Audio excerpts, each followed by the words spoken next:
Hi everybody, welcome back to the Law of One Spiritual Advice Podcast. My name is Elle.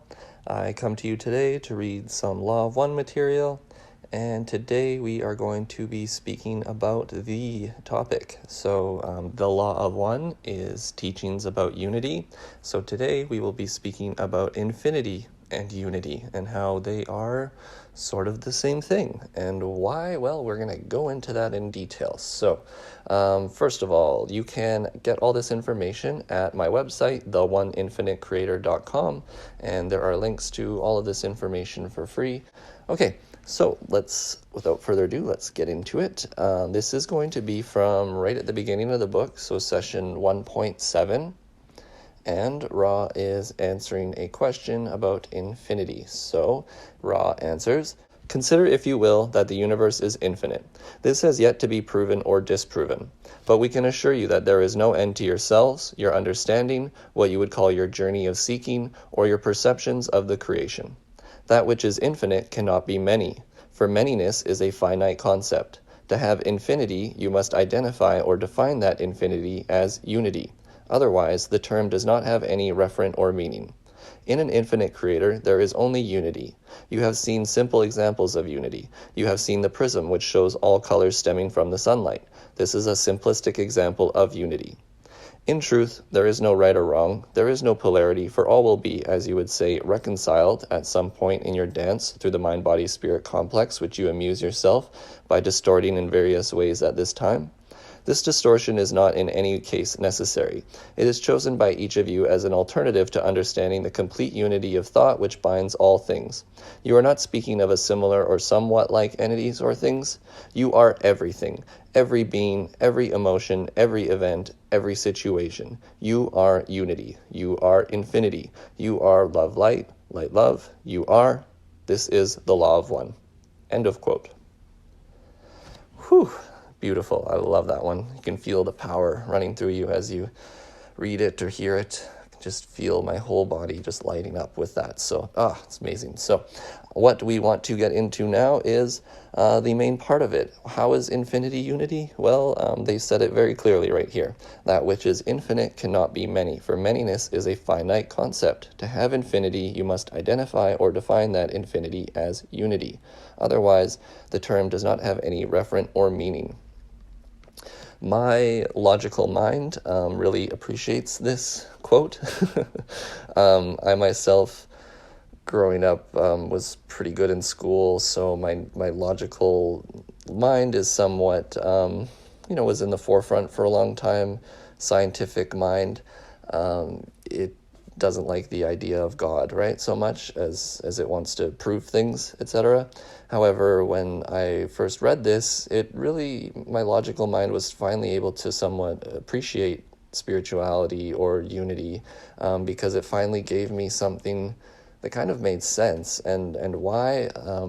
Well, it's like, I remember when I was younger, I was trying to picture the universe in my head. I can't remember if it was like in science class or something, but I recall sort of closing my eyes and visualizing the earth and me, myself on it. And sort of like you would with like Google Earth, I just started zooming out, zooming out in my head. So I would zoom out from where I'm standing there, and I would see the earth, and then I'd zoom out further, and I'd see the galaxies, and I'd zoom out further, and I'd see the larger galaxy, and I would zoom out further, and I'd see many, many galaxies, and I would just keep going. And eventually I got so far out, my brain just sort of went, it just stopped.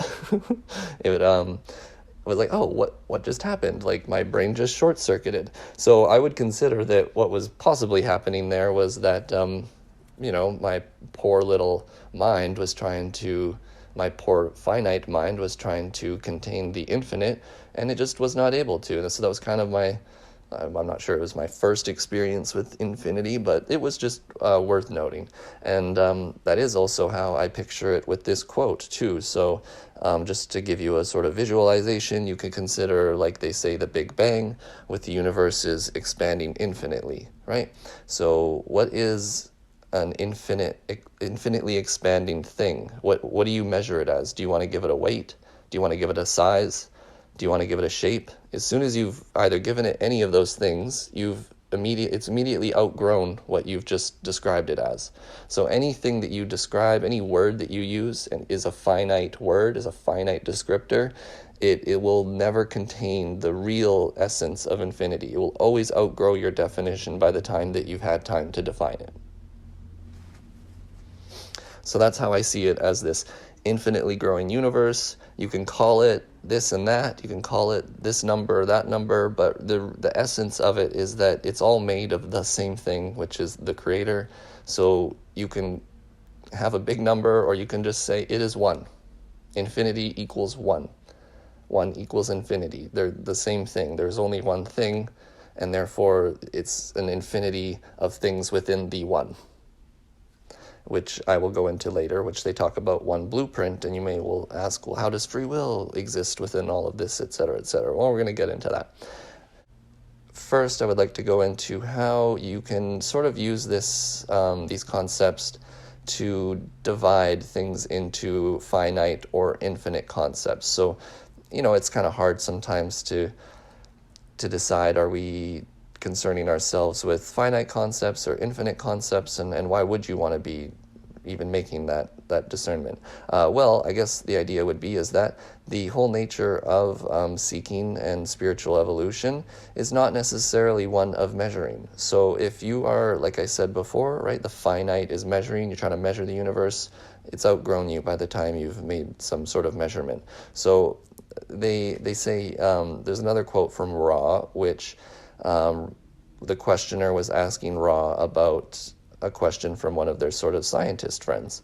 And Ra answers, sorry, this one's from my head, so it's not going to be an exact quote, but it is a grand choice that each may make by desire to either collect the details of the day or seek the details of the day, or by desire to seek the keys to unknowing, which I would say this is me speaking again, I would say that they're trying to give you the idea that, are you concerned with finite seeking or infinite seeking? Are you concerned with the details of the day, or are you more concerned with the infinite details of the day? What's an infinite detail of the day? Well, something that's going to last more than just this moment, right? So things of love, this moment is always going to be containing infinity, or the reason for your existent compassion, because you respect the unity that you are one with all. It's the larger picture. If you were to say back up, versus you were to be using a magnifying glass to look at the details of the day, I was sort of getting into looking at like stocks and crypto and all this sort of stuff, and it's funny, you have different time frames that you can put the charts on. So you see a chart, and I'm just talking, if you don't know what I'm talking about, you just see a chart like going up and down like the sine wave or whatever, right? So if you were to really zoom in on that chart, you would be freaking out constantly. If you zoomed in super far with the magnifying glass, you would see this erratic up, down, up, down, up, down. Holy, what's going on? Oh my God, we're all going to die. Oh, I'm rich. Oh, I'm poor. However, if instead you back up and you see the wider time frames of months or years of things, they're very cyclical. Everything is fine. Everything is accounted for. So to me, this is sort of the idea of finite seeking versus infinite seeking. Are you just like constantly anxious because you're looking at everything with the magnifying glass? Or are you able to back up and see the wider picture, relax into infinity and unity, which means, all is well. There are no mistakes. There are surprises. All will be reconciled sometime within, our infinite path going back to the one, because that's just the nature of oneness. All paths do lead to the one. All paths lead to the creator, which is why I wanted to bring up another quote to support that. Ra indicates about a blueprint. So in session 71.13, the questioner asks Ra, then each entity is on a path that leads to the one destination. This is like many, many roads which travel through many, many places but eventually merge into one large center. Is this correct?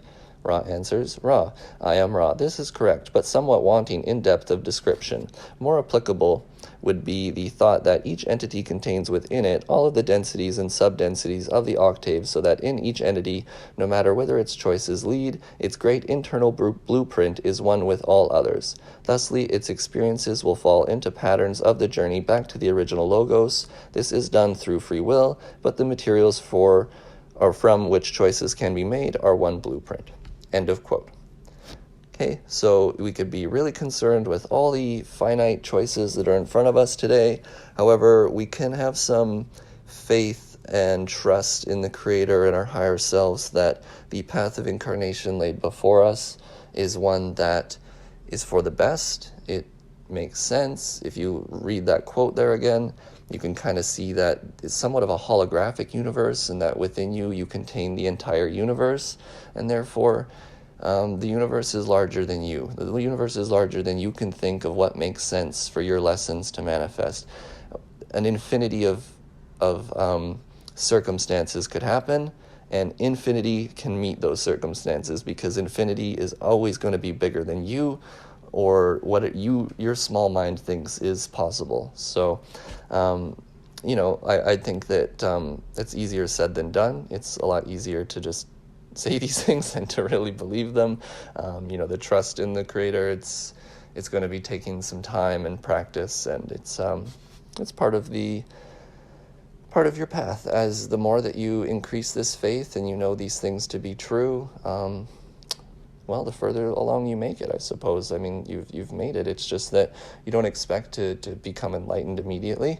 These things will take time. Maybe you fake it till you make it, but you will see that these things are true as you seek them out.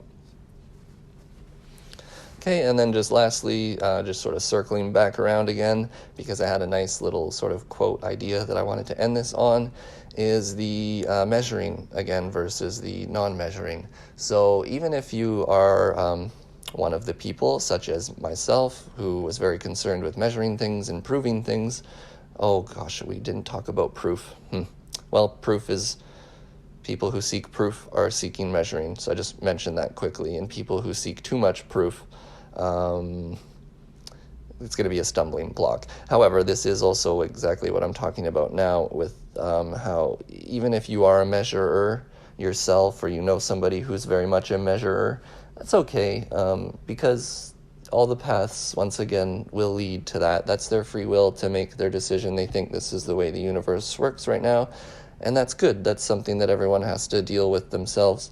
You can't just tell someone that things are infinite and they just go, oh yeah, great, now I'm just going to act that way. No, it takes experience, personal, subjective experience.